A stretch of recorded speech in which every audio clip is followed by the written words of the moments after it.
Leading from a Distance, Practical Tips for Successful Virtual Leadership, hosted by HRDQ-U and presented by Rick Lepsinger. Today's webinar will last about an hour. Now, before we get started, note that there is a questions window. It might be called a chat window. It's usually located in the upper right-hand corner. You can go ahead and put in any questions you may have for us, and then we'll either answer those live as they come in. We are going to have some time today to do a live Q&A with Rick at the end. Any questions we don't get to, we will be responding to by email early next week. My name is Sarah Montgomery, and I will moderate today's webinar. I'm in business development for HRDQ, a publisher of research-based training solutions that improve the performance of individuals, teams, and organizations. I am excited to share with you the extensive knowledge that comes with today's presenter. Rick Lepsinger is a virtual team expert with more than 30 years experience and a proven track record as a human resource consultant and executive. He is the president of OnPoint Consulting. Rick is the co-author of several books on leadership and organizational effectiveness, including Closing Execution Gap, How Great Leaders and Their Companies Get Results, and Virtual Team Success, a practical guide for working and leading from a distance. Rick currently sits on the faculty of GE's Management Development course and leads the program Making GE's Global Matrix Work. Welcome, and thank you so much for joining us today, Rick. My pleasure, Sarah. Thanks very much. And welcome, everyone. Thank you. I'm glad you could join us today. Today's topic will be about leading from a distance, and we'll talk about some practical tips for successful virtual leadership. As many of you know, and probably are experiencing yourselves, there has been a dramatic increase in the number of virtual workers over the last 5 years. And this whole idea of leading from a distance, whether you're leading an intact virtual team or whether you manage a group of employees who are remote workers or telecommuters, has received a lot of attention. And as this quote kind of picks up, the key here is how do you manage people when you're no longer co-located? So today's session, we're going to cover 3 primary areas, key areas that enhance your ability to lead virtual employees. We'll take some time to understand what you can do to improve the quality of your virtual meetings. And virtual meetings really are sort of a foundation. It's kind of the primary way in which you engage and interact with people. And there seems to be a lot of room for improvement there. We'll talk about strategies and actions to build and sustain trust, which again is a fundamental, foundational element to be able to work effectively with others in a virtual world. Building trust, sustaining trust becomes particularly important, especially if you have not actually met people. And we're going to talk about skills and techniques for coaching and managing accountability from a distance, and talk a little bit about why these things are different in a virtual setting. So let's start out and have you all go to the chat window on your screen. And I'd be interested in what you see as your greatest challenge when you're leading from a distance. I will try to do my best to try to respond to and capture some of these challenges as we're going through the presentation. So if you take a few minutes now just to type in, you won't be able to see them, but I'll be able to read a few of them. And they're starting to come in now. So we're getting a few, right, miscommunications. Okay. So some general themes that are popping up has to do with the building rapport, getting to know people, the lack of face-to-face contact, managing conflicts, how do you engage people, how do you find things out when you hear things first or second hand, keeping people engaged, compensate for the lack of opportunities like water cooler kinds of opportunities. Some people specifically have building trust. Yeah, that overall theme seems to be around building relationships. Great, and a few of you want to talk about specifically conducting virtual meetings, which is great. dealing with technology issues. Okay. All right, well, there's a number of things I think that we can handle there. There may be a few coming in, but I think we can address them. But there seem to be some general themes there that I think we can work with today. So let's talk a little bit about why virtual work is actually different. And there are three key factors or characteristics of a virtual world. The first has to do with the infrequent or no face-to-face contact, which is really reflected in a number of the challenges that you folks commented on. The key here is that when you don't have visual cues, it increases the opportunity for misunderstanding and miscommunication. And when you don't have a chance to meet face-to-face, it's much more difficult to build relationships and to build trust. The differences in time zones makes it difficult to involve people who need to be involved in key decisions and activities. It also impacts let's call it work-life balance, where, how do you get people involved where they don't have to stay up late or get up really early to participate in group meetings. And the reliance on technology. And technology is a key enabler, but the key here is that not everybody is comfortable with technology. The reliability of the technology can sometimes be questionable, losing your internet connections, the quality of the phone connection, and the use of technology can also impact the quality and the richness of your communication in general. So what can you do to overcome some of these challenges? We wanted to understand that, so we conducted a global study. We took a look at 48 virtual teams, and we were trying to understand why some virtual teams and why some virtual team leaders are more effective than other teams. What are the behaviors? What are the characteristics? What are the actions that these teams do to differentiate themselves from others? These teams were from 16 organizations from a variety of industries. The study itself and some tips, pointers, guidelines, job aids are available in our book called Virtual Team Success. So what did we find? One thing we found is that a lot of virtual teams are not really meeting expectations. In our study, 25% of the teams were not fully performing. There was an MIT study that was done around the same time, had 82% of the teams not being effective. Now, that's quite a range, but wherever you fall in that range, there's a lot of room for improvement. What were some of the contributing factors? There were two. One of them is related to the virtual leader. 50% of the stakeholders and 33% of team members rated virtual leaders as less than effective. It seems that managers, leaders who are very effective in a co-located environment struggle making the transition to a geographically distributed world. And one of the reasons for that is we found that many organizations and many leaders simply recycle practices they used when they were co-located without really considering what's unique about virtual collaboration overall. And those are some of the things we'll be talking about today. What we do know is that the most effective virtual leaders and virtual teams focus on 4 key areas: relationship, accountability, motivation, and purpose and process. And we'll spend some time talking about 3 of those areas on today's session: relationships, accountability, and a bit in purpose and process.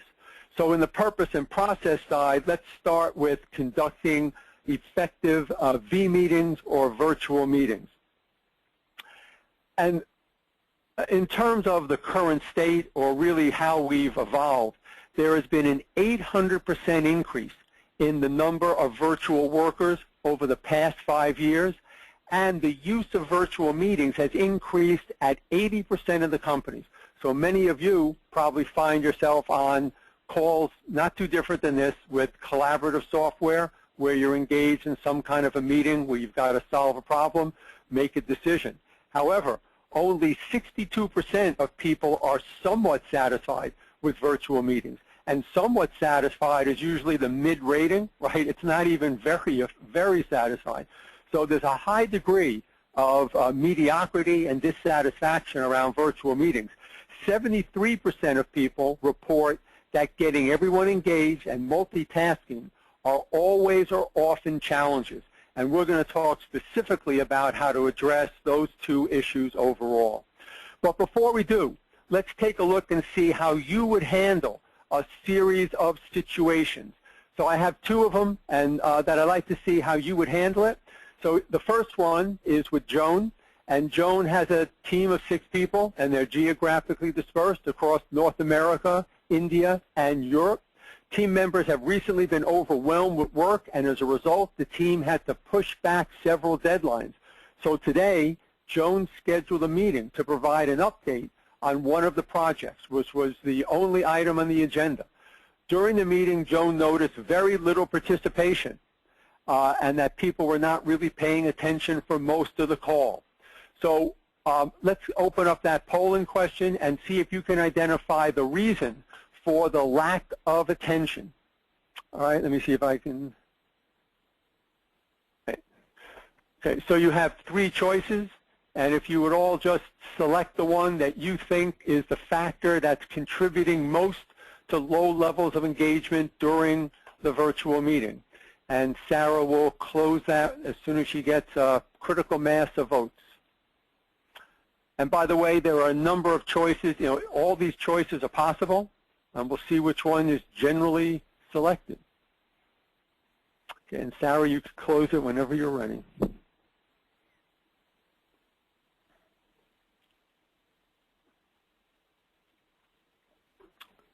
Okay, so here are the results. So more than half of you have picked C. Team members' heavy workload may have distracted them, and the second one was B, the lack of consideration for the purpose of the meeting. Few of you picked cultural preferences. And actually, although all 3 of them could have an impact, the A really is less likely because there really didn't seem to be much of an opportunity to participate, to engage. So it's hard to know if the cultural preferences even got in the way. The heavy workload is certainly a possibility. And what that would mean is that everybody was multitasking, right? That they weren't attending to the meeting overall. Generally speaking, B, the lack of consideration for the purpose of the meeting really is the primary purpose. What Joan did was she set up a meeting to do information pass, and as a best practice, you should only have a virtual meeting to solve a problem, make a decision. The calling a meeting to share information without an expectation of participation or input really is what you're doing is you're conditioning or training people to multitask, because everybody just goes on mute and waits for their turn to report out. So thinking about the purpose of the meeting can really make an important contribution to increasing people's engagement overall. So let's take a look at go back to the slides. All right, so let's take a look at this next situation. And here, Joan, and we'll see how well she learned her lesson. To capture input of our team, she invited 8 stakeholders to join the team's discussion about a pricing strategy for a new product. During a WebEx session, which is a collaborative software, Joan encountered multiple problems. One was people were talking over each other. There were also long pauses when participants waited to see if other people were finished speaking. And because Joan wanted to encourage an open discussion, she didn't facilitate the discussion, and she focused mostly on capturing key points. The meeting adjourned after an hour and a half. However, the group did not reach a decision about the pricing policy. So, which of these factors contributed most to problems during the virtual meeting? Was it A, the meeting duration, B, the number of participants in attendance, C, no one facilitated the discussion effectively, or D, the use of WebEx for this session? We'll open up the polling question. Please select the one that you think had the greatest contribution.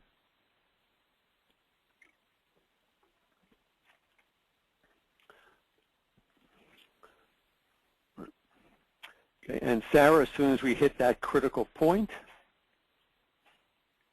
we can show the results. Okay, so what do we have? So you folks are getting actually quite good at this. It looks like the majority of you picked C, and C is generally the primary answer. The use of WebEx is highly unlikely. At least, some of you may not like WebEx and might prefer GoToMeeting or Adobe, but any collaborative software will usually enhance participation and involvement overall. The number of participants is also not a factor. Generally speaking, 7 plus or minus 2 is usually a good number, and the meeting duration is also not necessarily a factor. We do suggest having shorter meetings, but an hour-and-a-half meeting is well within the recommended guidelines overall. So thank you. Let's go back to the slides. Okay. So let's take a look at some things that you can do to enhance the effectiveness of your virtual meetings.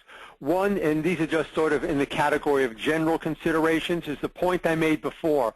Confirm that a meeting is necessary and avoid information-pass meetings.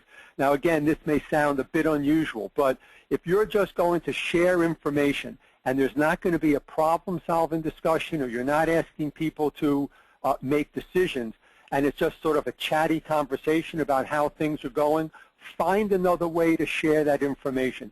Don't require people to get on the call. 59% of leaders report that they spend, 59% of leaders report that they spend more time preparing for a status meeting than the actual meeting itself. So not only are you eating up time on the call, but you're also eating up time in terms of preparation. And 60% of respondents admit that they multitask during the status update meetings. So you got to know that it's even more than that 60% overall. Find another way to share the information on a shared space or even in an email. Rotate meeting times to accommodate different time zone differences. Share the inconvenience so no one person has to always get up late or get up early or stay up late overall. Plan more frequent but shorter meetings. Best practice is to have more shorter meetings rather than one longer meeting. Generally, if you're in that 30 to 60, 90 minutes, you're in a pretty good zone. When you start to have those 3-hour meetings, people really just zone out. And you can encourage people to not check their email for 30 to 60 minutes. After that, it becomes almost impossible, and we're just conditioned to sort of want to check our emails on a regular basis. From the participant side, ensure that everyone is responsible for an agenda item. Everyone has something that they need to do, right? So they're on the call with a clear understanding of how they're going to contribute. Rotate the planning and the facilitator role so they all have responsibility for making that meeting happen and have a better appreciation for what it really takes to make that happen. Manage the number of participants. Again, goes back to 7 plus or minus 2. If you have a team larger than that, only invite people who are needed for that call, or only have people join the session for their agenda item, right? Don't make them go on the call for the whole time.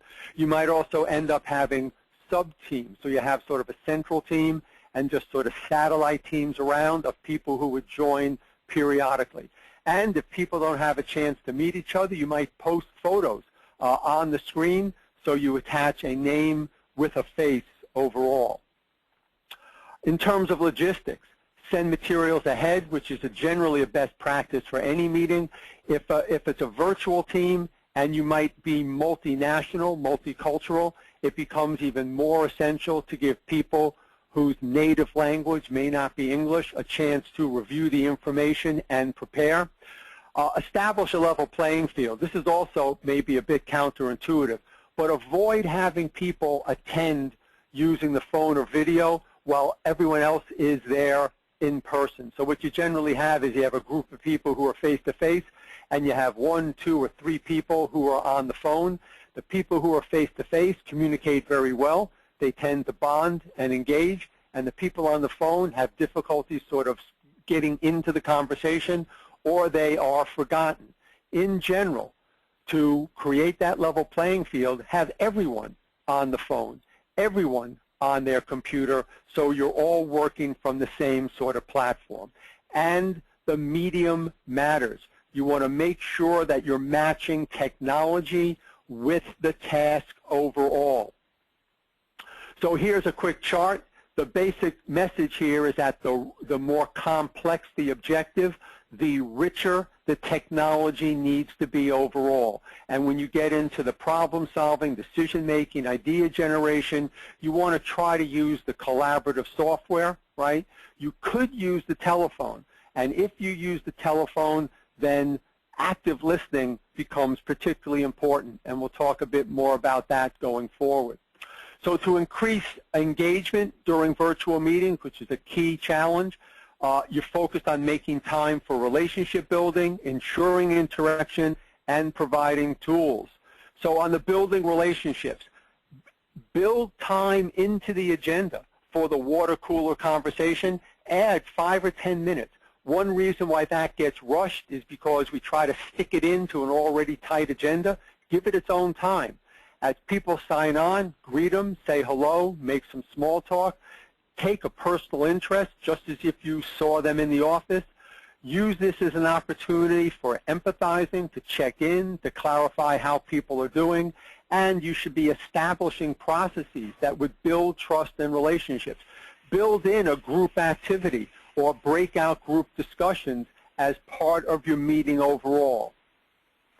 On the ensuring interaction, only schedule virtual meetings to solve problems and make decisions. We've talked about that before. Keep the meeting short, we've talked about.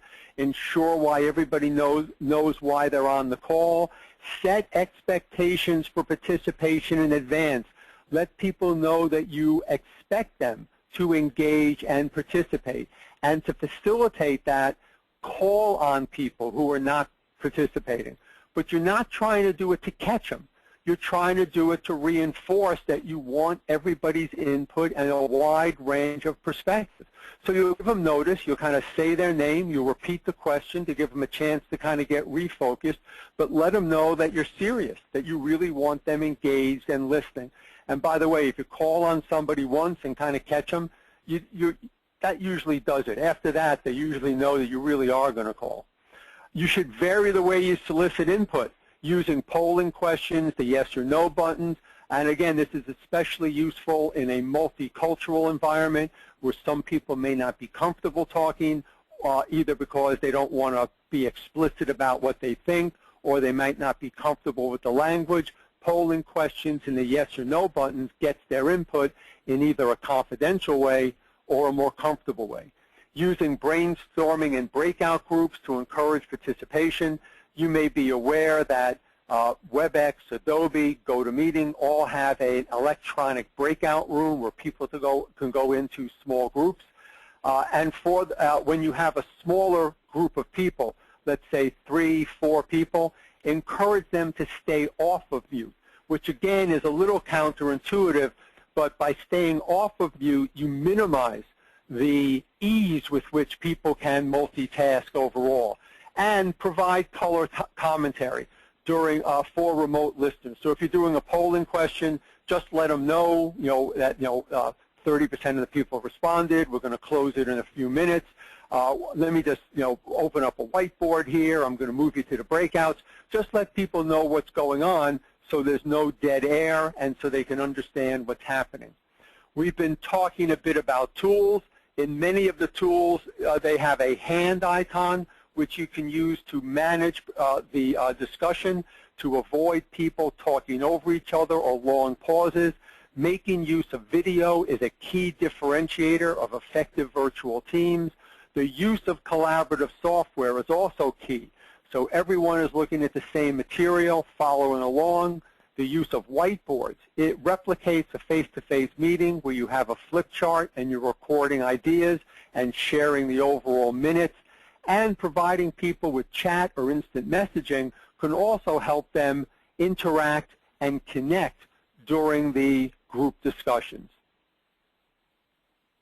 So at the end of the meeting, clearly communicating expectations and ending with clear, explicit instructions in terms of next steps going forward. Again, in general, a best practice In a virtual setting, you don't want to take anything for granted. You want to make sure that everybody is clear about what they need to do, and in a multicultural environment, this may also add some value as well. So some quick cultural tips in terms of, because if you're working in a virtual setting, it wouldn't be unusual if you were working in a multicultural setting. One is distribute a world calendar. If people are aware of holidays and vacations around the world, they're less likely to schedule meetings during those times. General demonstration of respect for your cross-cultural colleagues. Allow more time to make points and cover agenda items. When you set your agenda, build in some more time because not everybody's talking as fast as I'm talking right now, and people may need more time to process. Build some time in to transition from one topic to the next and summarizing key points. You'll also notice that there are key cultural differences. I'll refer to a few general ones. For any specific cultures you're working with, you really should do the research to understand what's unique to them. But in general, there are some cultures that don't mind breaking in frequently to ask questions, to challenge, to disagree. Others are really more focused on harmony and prefer not to disagree. You should try to probe gently if people are not engaged and participating, to try to get their reaction and consider the reaction of the other person before you interrupt overall. Some cultures are more or less formal. You might ask people how they like to be addressed, using a first name, if that's okay. If you're not sure, it's better to be more formal. Some cultures have different importance around punctuality and timing. What you're trying to do here is discuss it on the front end and find some standard or procedure that would be acceptable to everyone, and just be prepared to be flexible, right? I mean, that's really what it's going to be about. When it comes to the speed of decision making, whether it's being inclusive or being quick, you need to find some point along that continuum that's acceptable to everyone and balances cultural sensitivity with overall team efficiency. So moving on to relationships, let's talk about building trust in a virtual setting. Trust is a key component of team interaction, and in a virtual setting, it becomes absolutely essential. What we know is that high levels of trust boost work engagement, leads to increased performance, greater levels of personal initiative, and proactive behaviors overall. There was a study done, took a look at 600 respondents. 81% reported greater personal challenges. The greatest personal challenge is the difficulty in establishing rapport and trust in a virtual setting. 46% of people never met face-to-face, and 30% only meet once a year. So it's not surprising that virtual teams are more challenging than face-to-face teams when it comes to managing conflict, making decisions, and expressing opinions. The foundation around that is relationships and trust overall. So in our study, we found that the top-performing virtual teams had significantly higher levels of task-based trust, a belief that people will be doing their job. Interpersonal-based trust can be more difficult, but it is not impossible. And we'll talk about a couple of tips to be able to make that happen. So here is a sort of, when we talk about trust, we're not just talking about a warm, sort of humanistic feeling towards other people. Trust is something that can be built, that can be earned, that can be sustained. And it's made up of 4 key components: credibility, reliability, intimacy, which is relationship, and self-orientation. And let's talk about each one of these. Credibility is the words you speak. It's your credentials, your track record of success.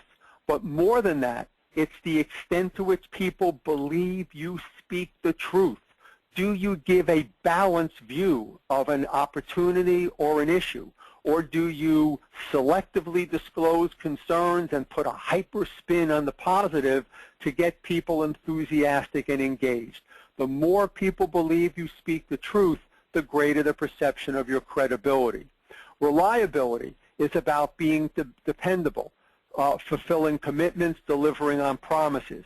But it's also about being predictable, which is being dependable across situations, not just when it serves your interests, but in general across all situations. Can people rely on you? And the credibility and reliability tend to be more about task-based trust.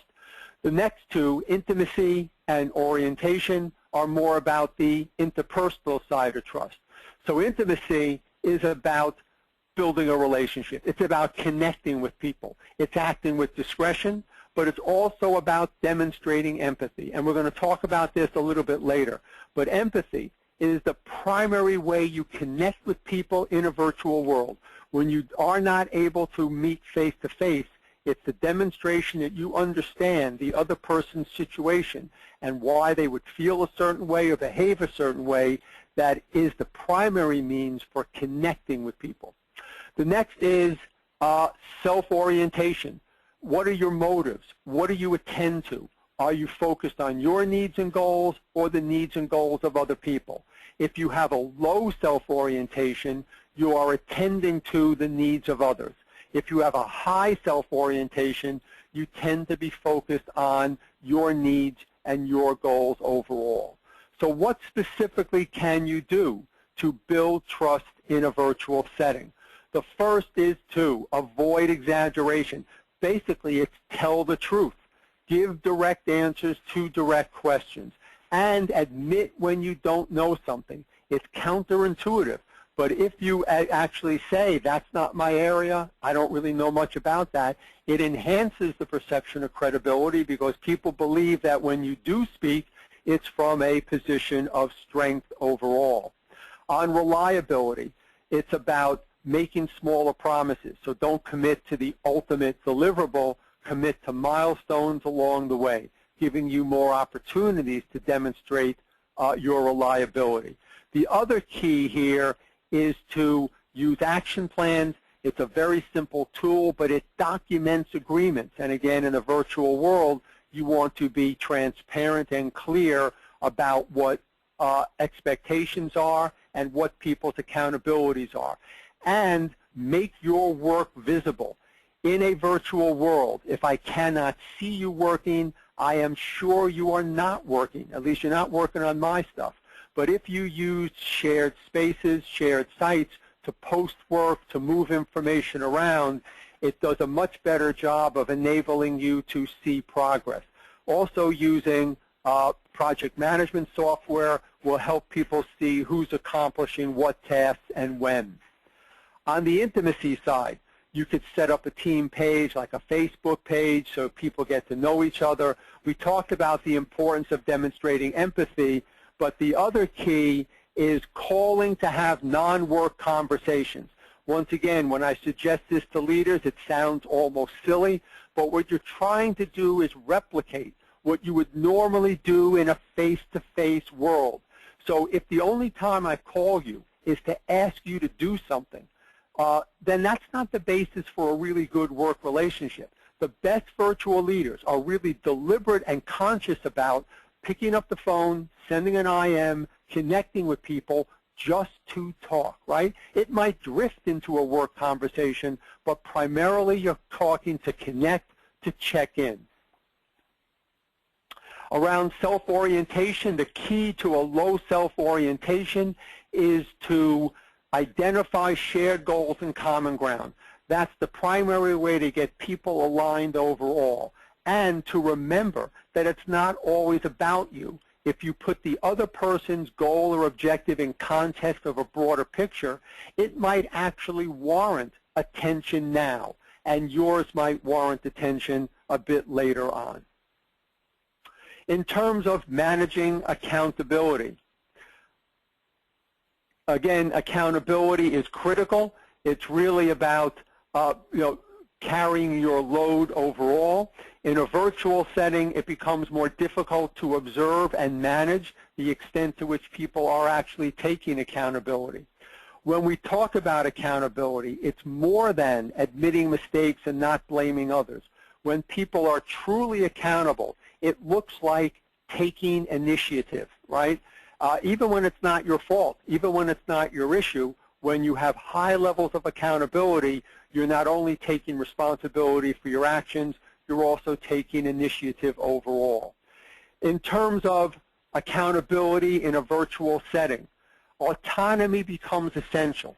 Meeting deadlines and quality is more important than when people work, and this is a change of perspective for many leaders. Whether you start at 8 or end at 5 is not the issue. It's do you meet your deadlines in a high-quality way and giving people more autonomy around that. You also may need a different set of metrics to measure performance overall. It's more challenging to monitor and discuss progress, mostly because of the lack of regular contact and interaction.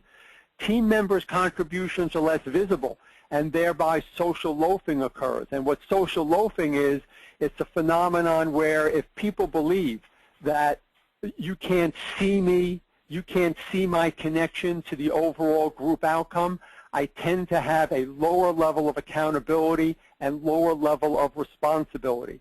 And the lack of physical proximity makes it difficult for people to prioritize projects as things shift overall. So let's take a look at one more scenario to see how you would handle it.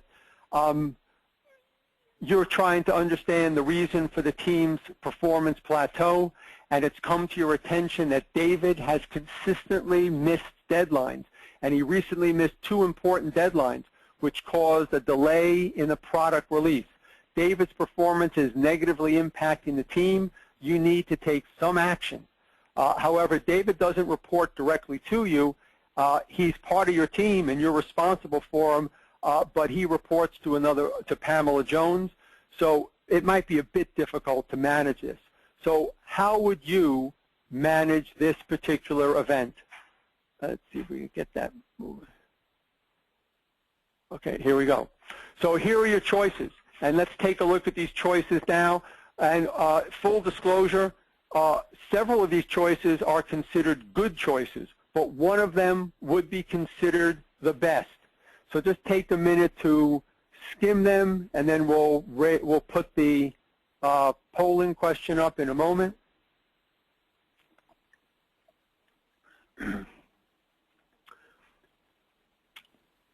Okay, so why don't we open the polling question.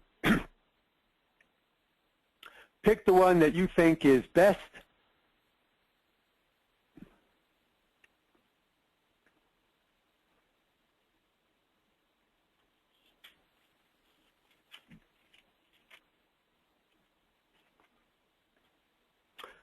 Okay, so Sarah, whenever we get to that critical mass.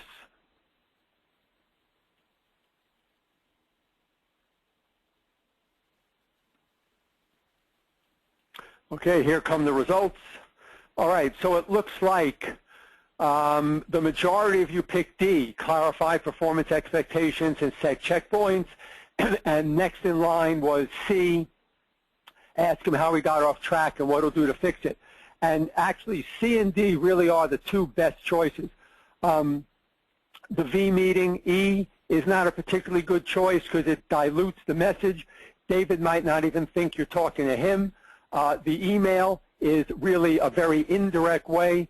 You really want to have a real-time response on this. So the email is also the least efficient way to communicate in general. And talking to the boss is something you would want to do at some point, but it's not the lead, because if you go to the boss first, his boss first, that's really you not taking accountability for one of your team members.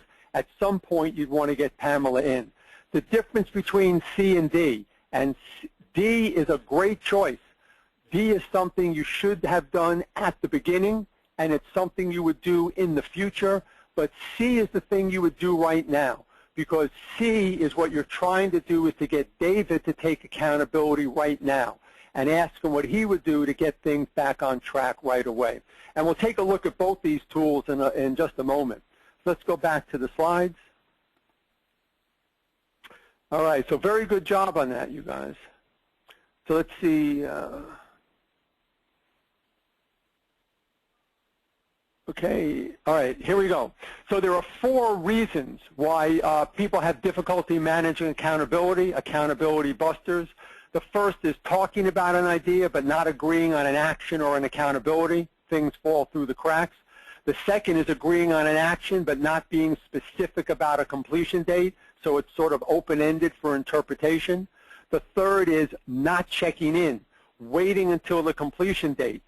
You're concerned about micromanaging, so you sort of be a little more laissez-faire, or you don't even check in at all. And the fourth is not holding people accountable for the missed commitment. It's taking it back yourself and saying, okay, I'll just do it since you didn't make it happen. The first tool you have is the ATC model. It's about setting people up for success. A is being clear about the expectation and the action. T is the timetable, a specific date. And C is the checkpoint, the milestone along the way. So what this looks like in a virtual setting is being clear about expectations, is using action plan or team management sites to clarify expectations and who's accountable, and creating a system to store documents and communication so people are clear about where to get things and what they're supposed to do. On the timetable piece, to set specific deadlines and post them on a shared site. This also gets at the social loafing side of things, because once everybody knows what everybody's supposed to do, it's hard to hide. And use automatic reminders to help notify people to increase the likelihood people will be able to meet their commitments. The checkpoints are a key factor in managing accountability. Agreeing on milestones with the other person minimizes the impression of micromanaging because you're doing it together. It also integrates project management with coaching opportunities, and it gives you an opportunity to build relationships. So rather than finding additional times to connect with people, you can build that into the management of the project overall. After the fact, even though you do the ATC model, people may still miss some of their commitments. What can you do? There are 3 key accountability questions. Looking back, asking people what they might have done to prevent the problem, how they might have contributed. In the present, you're asking people right now, what can they do to get things back on track, rather than you taking it away. And on the future side, you're asking what they can do to prevent it from happening again. So again, even though it might be out, they couldn't control it, it was another group who didn't do what they were supposed to do, you're really trying to say, what are you going to do to decrease the likelihood that happens again, rather than just accepting it as a fact and running into that problem all the time. These 3 questions increase the person's willingness and ability to take accountability for their particular commitment and for their deliverable. These also work very nicely as 3 key coaching questions, which takes us to, when we talk about coaching, we'll talk a bit more about that. On accountability tips, you've got to reinforce and update team goals and individual responsibilities. When you're co-located, these things are sort of happen more organically. The best virtual leaders are much more deliberate and intentional about updating goals, not leaving it to chance. You want to leverage technology to be able to track progress. Use more meaningful metrics to connect individual contribution to team goals. Focus more on outcome measures than outcome measures overall than activity measures. You want to ensure transparency of tasks and goals so everybody knows what everybody else is doing.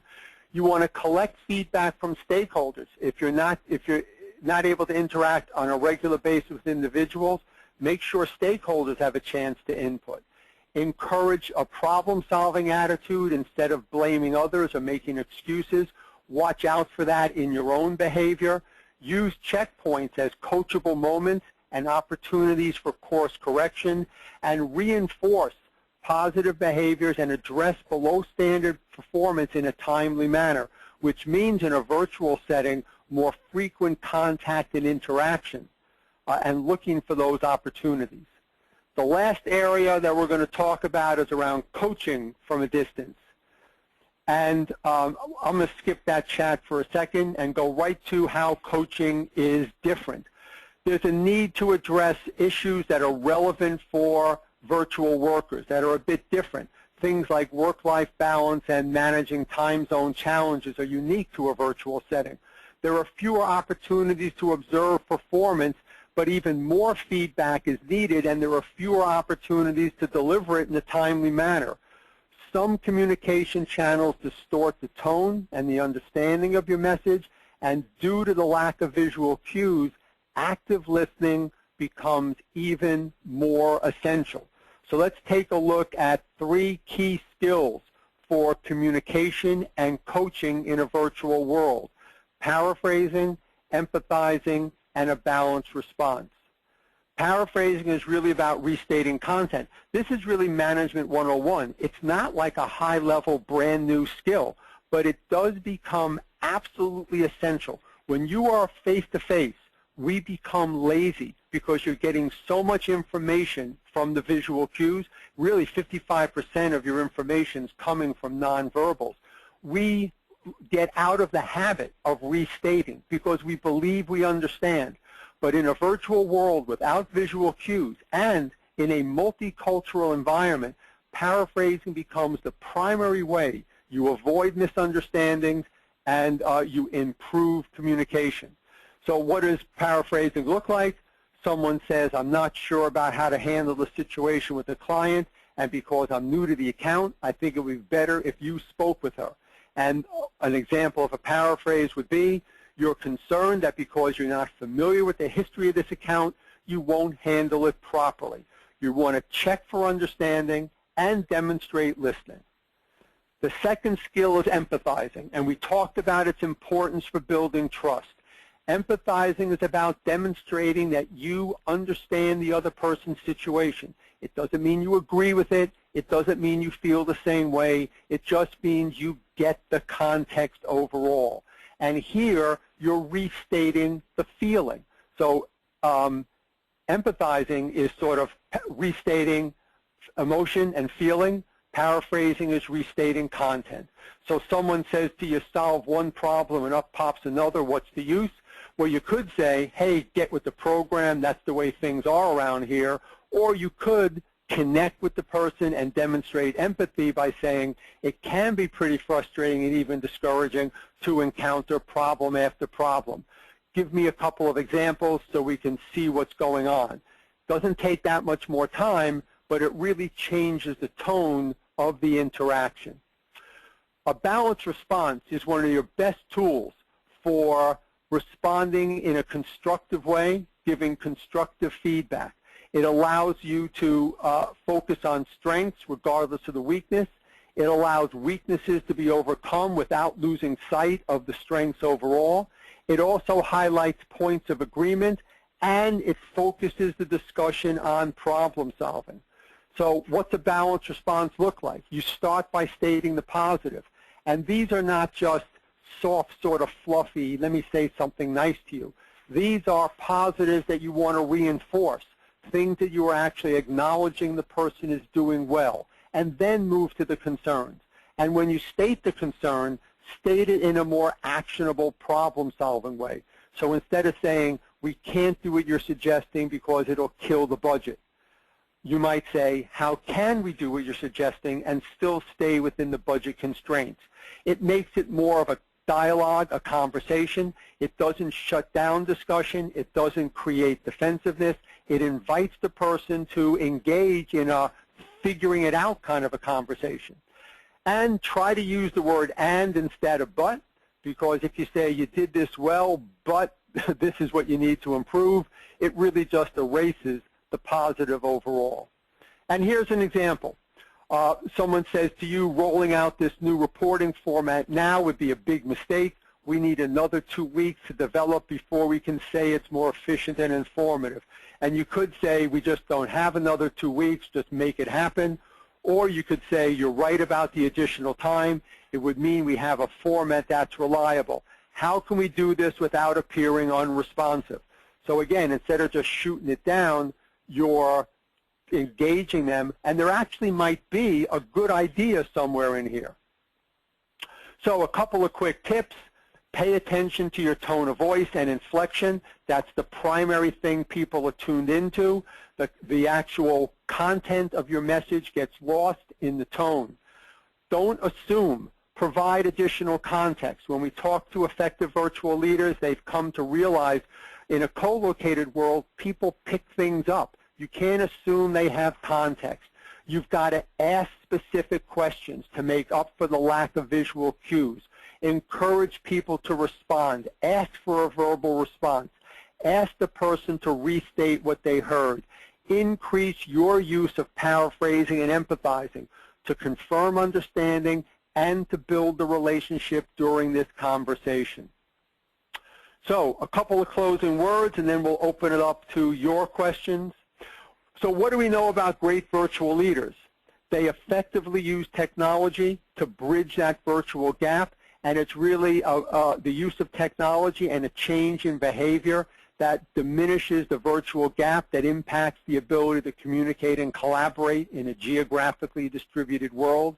They foster an atmosphere of collaboration, not just between them and their team members, but among team members, and look for ways for people to interact and engage.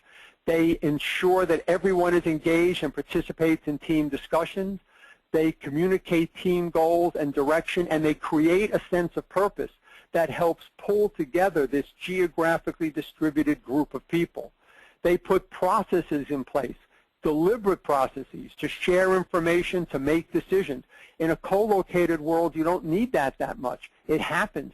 In a virtual world, you've got to be deliberate about it.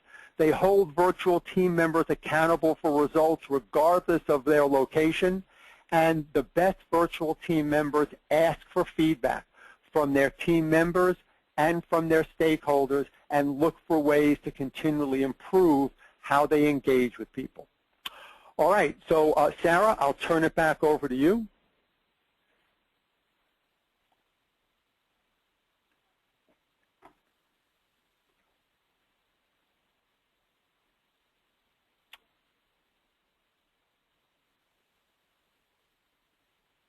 Sarah?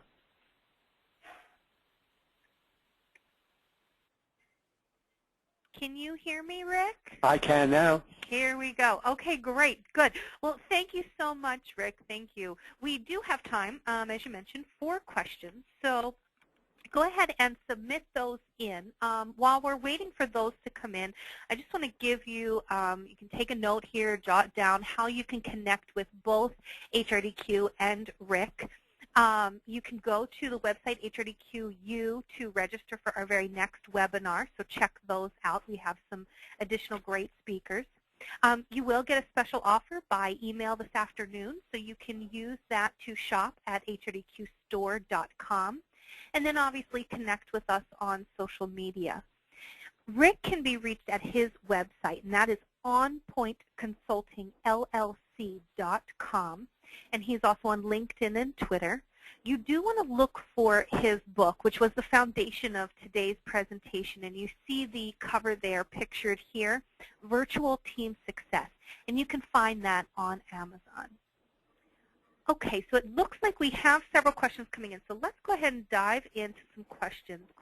Our first question here, Rick, is from Bill, and Bill is asking really about the kind of those WebEx, those collaborative tools that you mentioned all throughout. So his question is, what can you do to ensure your virtual meeting will be effective if maybe you don't have access or not all of your team members have access to collaborative software tools? Yeah, we found in the study is that technology is an enabler and it's an important consideration, but it's not a differentiator. So merely having the technology doesn't necessarily mean you'll have an effective team. We had quite a few teams that were poor performers that had all the technology you would ever want. But in terms of that, it really gets down to the, call it the interpersonal communication kinds of skills. And it gets down to, so it's the use of active listening, paraphrasing and things like that. It's also managing the number of people on the call and the making sure there's a good reason for the call and that everybody has an agenda item. Those aspects are not really technology-based. What technology allows you to do is share information, right, and have everybody working sort of real time on the same thing. But many of the tips that I was giving were not technology dependent. So I would be focusing on those aspects of it if, in fact, the technology is not available.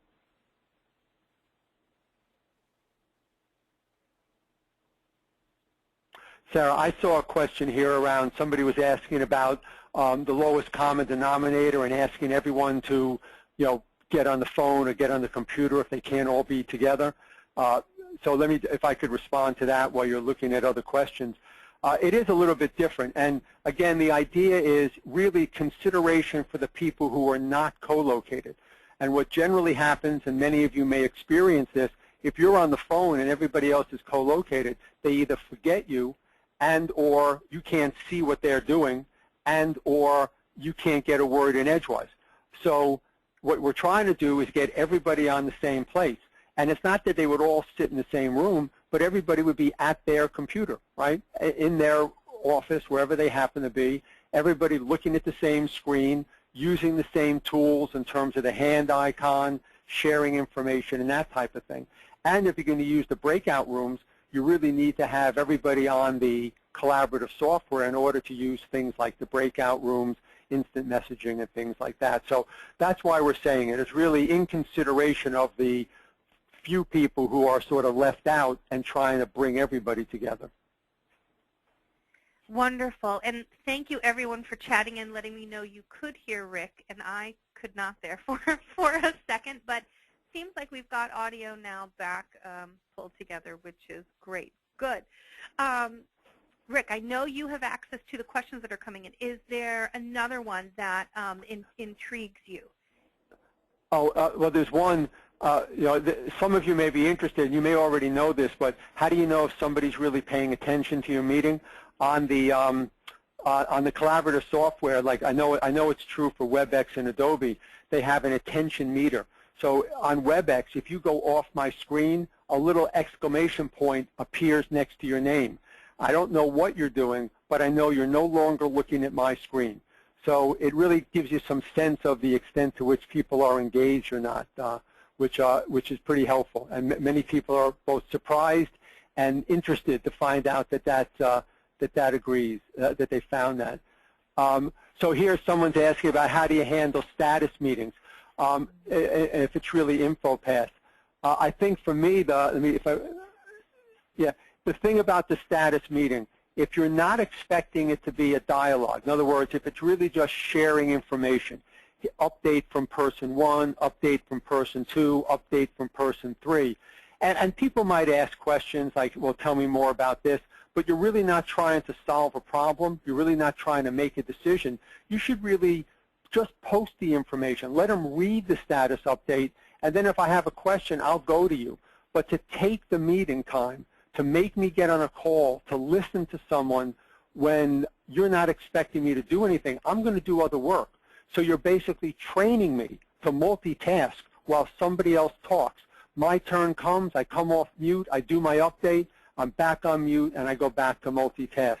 So take advantage of shared spaces or make it more of an interactive meeting, not just a report out, but have some agenda where people actually have to help someone advance their project or have someone bring a potential problem that needs to be solved, right? Make it more than just a status meeting overall. Rick, I have a follow-up question for that. When you're having one of those kind of status updates and you're sending that out, what are some of your recommendations for how to get confirmation that the information was received? The status update meeting? Well, this, on email, you can have that little message where people have to click to say, did you receive the email? Did you open the email? But the other thing is, in some ways, it's just setting the expectation. Setting the expectation that people will look at the information. And it's part of it's the change of habit that people need to get into. But if you as a leader are, saying, you had to read this material before the session and we're expecting people to come prepared, then they better come prepared. And your feedback to people who aren't is, next time around, please come prepared. They start to get into the habit on that pretty soon. Somebody was asking about the use of Skype. Skype is great. It's like free, right? So it's really good. And you can have 10 people. I might even have video on there. What's the 1% difference in the difficulty time rapport in virtual? I'm not sure what the percent difference in difficulty, but I can tell you that establishing rapport virtually is very difficult. Face-to-face is the primary way we engage with people. Without seeing visual cues, everything is tone of voice, or the words people say, but very little information is established there. Plus, establishing rapport is based a lot on having non-work conversations. When you're co-located, you'll step into someone's office, walk into their workspace, see them at the coffee break, and you'll chit-chat about sports, about the Emmys on television, about the soccer game, about a graduation. In a virtual world, unless you are deliberate about that, most virtual managers call and go right to task. We don't take time to build rapport, to chat with people, because it seems like a time waster. But when we're co-located, we chat all the time about little odds and ends. So you need to build that in and be more deliberate about it overall. Yeah. How much information is too much information to share in a virtual meeting? Anything that would take you more than an hour, I would say. Set your meeting agendas for an hour and chunk it into smaller pieces. So it might be one big meeting chunked into smaller pieces, and it's really about keeping people's attention overall. Yeah, and mixed media, phone, WebEx, yeah, the meeting should be mixed media. That's a great idea. You have the collaborative software with WebEx, everybody's on the phone, and if you can use the video functionality, it's even better. WebEx and Adobe allows you to look at video where you could see the team members and the person who's talking, their video sort of becomes prominent. That's a great tool and a key differentiator for effective teams. The most effective virtual teams in our study made much more frequent use of video. And if you can couple that with collaborative software, all the better. Yes, because then you're now getting into that face-to-face. You're able to simulate that much more closely. Right. Wonderful.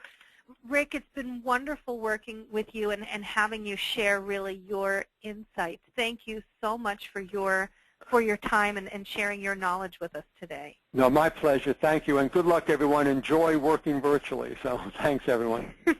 Absolutely. If we did not have a chance to answer your question, we'll stay on the line here for another couple of minutes and go ahead and you can type those in. What we actually do is capture all of these great questions, and Rick's going to respond in a PDF document, and we're going to email those out to you. So you not only will see your question answered, but then all of the other questions that came in, and we'll get those out to you early next week. So look to your email next week for the full Q&A with Rick.